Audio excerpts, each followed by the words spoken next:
आज का मुख्य ताजा सामान चाल समाप्त हुआ दिल लगा की आयल बड़ा जन न्योता करे। आज का मुख्य समाचार समाप्त होगा। चल उस समय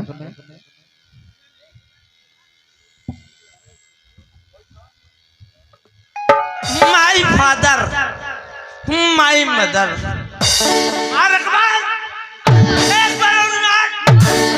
मत मरी है। अरे कौन रे तोरी बोली कौन रे करी महतारी की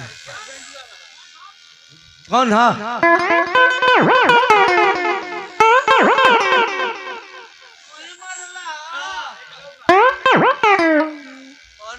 मार एक बार प्यार से मार एक बार भगवान के नाम पर मार एक बार सुहरा के मार और मत मार। कौन करी बेटी के बोल के एक माई के भगवान अच्छी तरह से रखो। तू का अरे यार हम कहने की भगवान तोरी बहन बेटी माई के अच्छी तरह से रखा। बाबू एक बार प्यार से मार दो।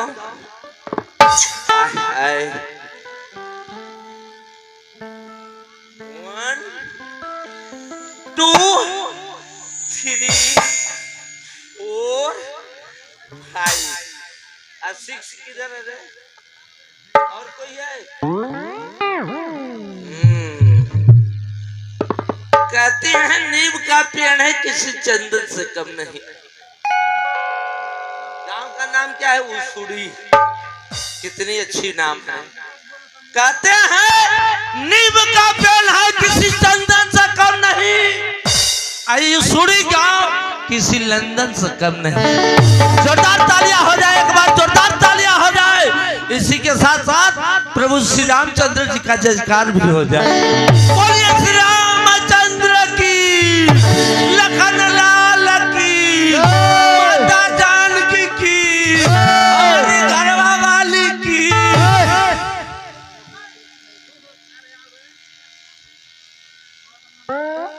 बोल तो ठीक रहा, लेकिन ये बताओ तो घर वाली कौन देवता है?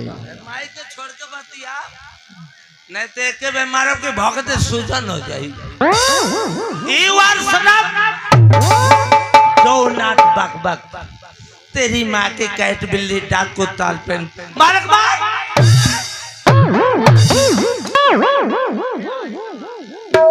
मारक सूजन हो जाने तो अच्छा है।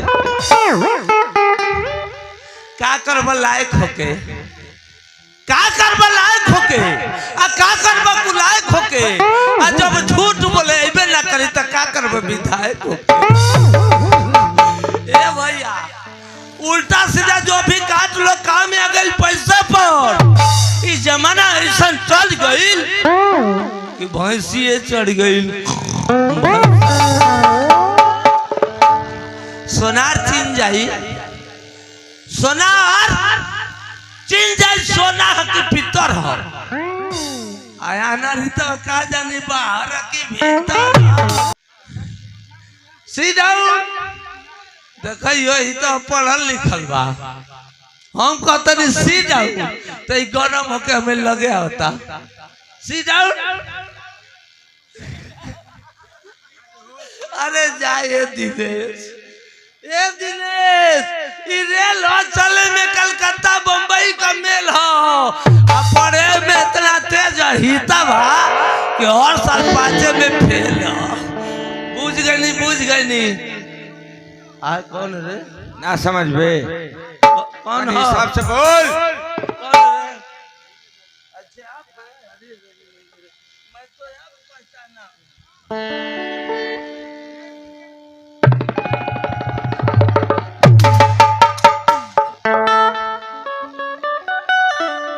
काहे खिसी आइल बाड़ू जान ले का हो देखाई अच्छी आला त देख लो क्यों ना अगर चेतने के मने गाना को सुन जाई तब बिंजू इतना अच्छा बन दिलवा खुश हो जाए। नाम सुधरबो पानी पियला हो भोजन कैला हो तले गई समोसा बा मिर्च चटनी खा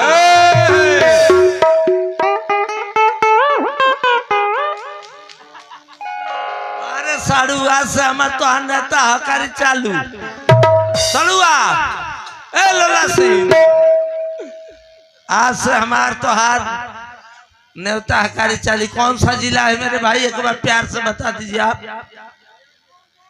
नहीं गलत नहीं जो असली उसको बता दिया है डायरेक्टर साहब। आइए रहीम जी परियो पेरेला बाकी हर एक किस्म में तेल ना होला।